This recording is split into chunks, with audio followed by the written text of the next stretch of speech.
नमस्कार, आप सभी लोगों का स्वागत है फिनो दुनिया पर। मेरा नाम संजय साहू है और आज की इस वीडियो में हम ईपीएस के बारे में इन डेप्थ एनालिसिस करेंगे। यह वीडियो 2 पार्ट्स में आएगी और आज की इस वीडियो में हम डिस्कशन करेंगे कि ईपीएस की डेफिनेशन क्या होती है, ईपीएस का फॉर्मूला क्या होता है, ईपीएस के एग्जांपल्स, ईपीएस के टाइप, टीटीएम ईपीएस और फॉरवर्ड ईपीएस में अंतर क्या होता है और ईपीएस को कैसे कैलकुलेट किया जाता है विथ और विदाउट एक्स्ट्रा ऑर्डिनरी आइटम्स के।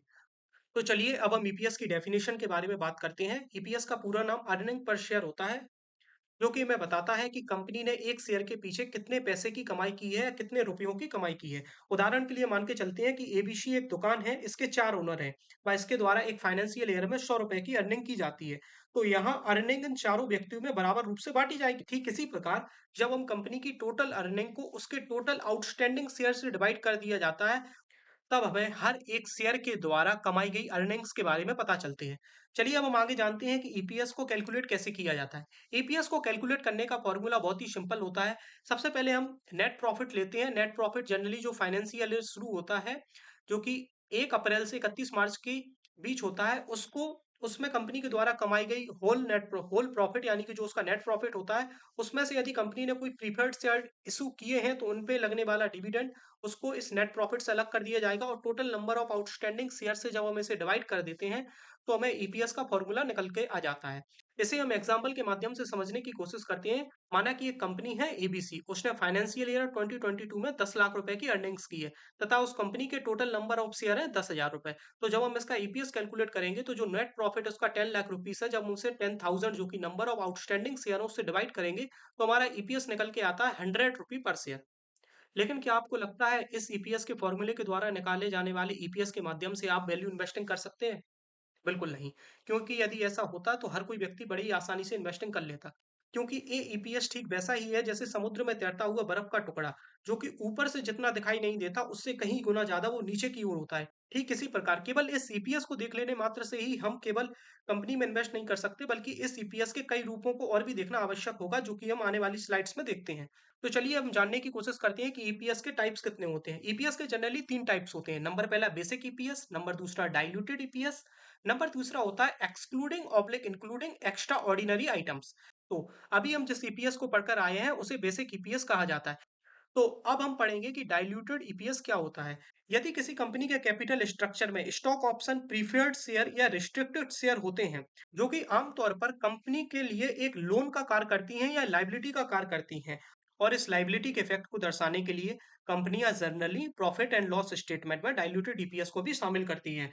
इससे हमें पता चलता है कि क्या होगा यदि हम इन सभी सिक्योरिटीज को, जो कि कन्वर्ट की जा सकती हैं आउटस्टैंडिंग नंबर ऑफ शेयर्स में, यदि हम उन्हें कन्वर्ट कर लिया जाए, तो हमारा आउटस्टैंडिंग नंबर ऑफ शेयर की संख्या बढ़ जाती है और कंपनी का ईपीएस कम हो जाता है।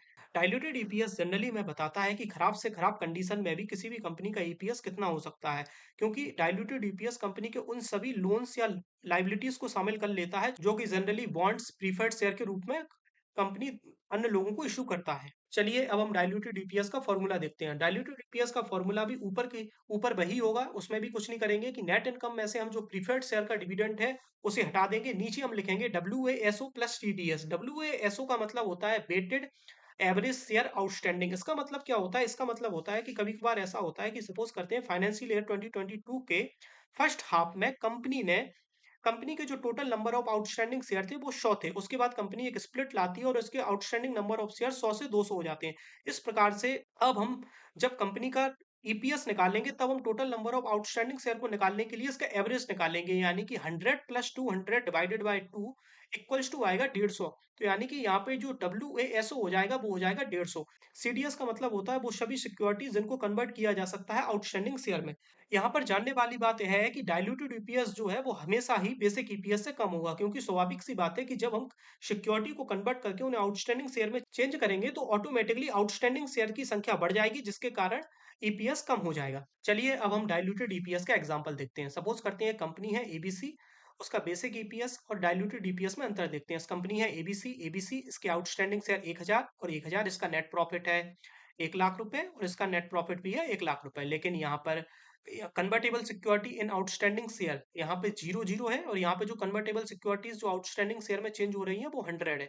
तो यहाँ पे जब इनका फॉर्मूला निकालते हैं तो इसका बेसिक ईपीएस आता है 100 रुपीस और इसका डाइल्यूटेड ईपीएस आता है 90.90 रुपीस। जिससे हमें साफ-साफ पता चलता है कि यदि कंपनी की सभी लायबिलिटीज को आउटस्टैंडिंग शेयर में कन्वर्ट कर दिया जाए, तब कंपनी का पर शेयर के पीछे कितना ईपीएस होगा। इसी को ही डाइल्यूटेड ईपीएस कहते हैं। चलिए अब हम सीखते हैं कि एक्स्ट्रा ऑर्डिनरी आइटम्स क्या होते हैं और इनको इंक्लूड या एक्सक्लूड करके ईपीएस कैसे निकाला जाता है। तो चलिए अब हम एक्स्ट्रा ऑर्डिनरी आइटम्स को समझने की कोशिश करते हैं और जानने की कोशिश करेंगे कि एक्स्ट्रा ऑर्डिनरी आइटम्स को जोड़कर या घटाकर कैसे ईपीएस निकाला जाता है। तो देखिए होता क्या है जनरली, कभी कभार कंपनी कुछ ऐसा प्रॉफिट रिपोर्ट करती है जो कि कंपनी के कंटिन्यूइंग ऑपरेशन या कंपनी का जो मेन ऑपरेशन है उसके थ्रू नहीं आता है। इस प्रॉफिट को ही एक्स्ट्रा ऑर्डिनरी प्रॉफिट बोलते हैं। उदाहरण के लिए मान के चलते हैं, माना कि कंपनी ए जो मैन्युफैक्चरिंग के बिजनेस में है और उसके पास कुछ ट्रक्स हैं माल की डिलीवरी करने के लिए, परंतु अब उसे इन ट्रक्स की आवश्यकता ना होकर कुछ छोटे ट्रक्स की आवश्यकता है। इसलिए वो क्या करती है कंपनी के इन बड़े ट्रक्स को अच्छे दामों पर बेच देती है तथा तथा सस्ते दामों पर सेकंड हैंड छोटे ट्रक्स खरीद लेती है, जिसके कारण कंपनी को कहीं ना कहीं कुछ ना कुछ रूप में एक प्रॉफिट हुआ। इस प्रॉफिट को ही एक्स्ट्रा ऑर्डिनरी प्रॉफिट कहा जाता है, क्योंकि कंपनी को ये जो प्रॉफिट हुआ है वो केवल वन टाइम सेल है और जरूरी नहीं कि हर साल कंपनी को ये प्रॉफिट होता रहे। इस प्रॉफिट को ही एक्स्ट्रा ऑर्डिनरी प्रॉफिट कहते हैं।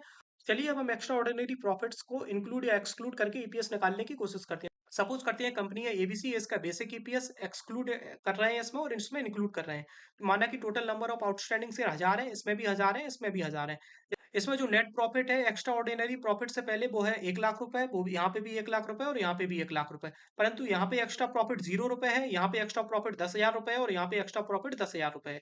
अब यहाँ पे फॉर्मूला अपन ने क्या लगाया, यहाँ पे तो सिंपल नेट प्रॉफिट को अपन ने नंबर ऑफ आउटस्टैंडिंग शेयर से डिवाइड किया तो आपका बेसिक ईपीएस आया 0। यहाँ पे आपने नेट प्रॉफिट में नो प्रॉफिट ऐड करके जब इसे total number of outstanding share से डिवाइड किया तो जो आपका एक्सक्लूडिंग ईपीएस आया वो आया 100 रुपीज पर। जब यहाँ पर आपने नेट प्रॉफिट में एक्स्ट्रा प्रॉफिट को ऐड किया और उसे total number of outstanding share से डिवाइड किया तब आपका प्रॉफिट आया 110, जो कि बेसिक ईपीएस से 10% ज्यादा है और एक किसी भी रूप में इन्वेस्टर को मिसलीड कर सकता है। इसलिए आप जब कभी भी बेसिक ईपीएस को देखें तो इस बात को ध्यान में रखें कि वो बेसिक ईपीएस में एक्स्ट्रा ऑर्डिनरी प्रॉफिट ऐड है या नहीं। जनरली कंपनियां एक्स्ट्रा ऑर्डिनरी प्रॉफिट को इंक्लूड या एक्सक्लूड करने के बाद अलग अलग तरीके से ईपीएस देती हैं, परंतु फिर भी यह एक इन्वेस्टर का दायित्व है कि वो क्रॉस चेक करे कि इस प्रॉफिट में एक्स्ट्रा ऑर्डिनरी प्रॉफिट इंक्लूड है या नहीं है।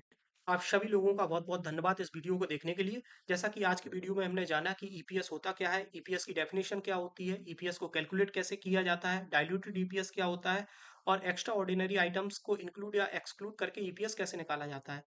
इन सब चीज़ों को देखने के बाद हमें एक बात तो समझ में आई कि ईपीएस को बारीकी से अध्ययन करना बहुत ही आवश्यक होता है। इसके आने वाले वीडियोस में हम देखेंगे कि अच्छा ईपीएस क्या होता है, इसके सब टाइप्स क्या होते हैं, कैसे बायबैक इन्वेस्टर को मिसलीड कर सकता है, कैसे हमें ईपीएस को देखते समय बहुत ही सावधानी बरतनी चाहिए। इन सब बातों को हम आने वाले पार्ट्स में देखेंगे। ये एक तरीके से ईपीएस का इंट्रोडक्शन पार्ट था और आने वाले पार्ट्स में हम और भी गहराई से ईपीएस को समझने की कोशिश करेंगे। तो इस वीडियो को देखने के लिए आपका बहुत-बहुत धन्यवाद। Thank you so much guys. Channel को लाइक करें, सब्सक्राइब करें, कमेंट करें। जय हिंद, जय भारत।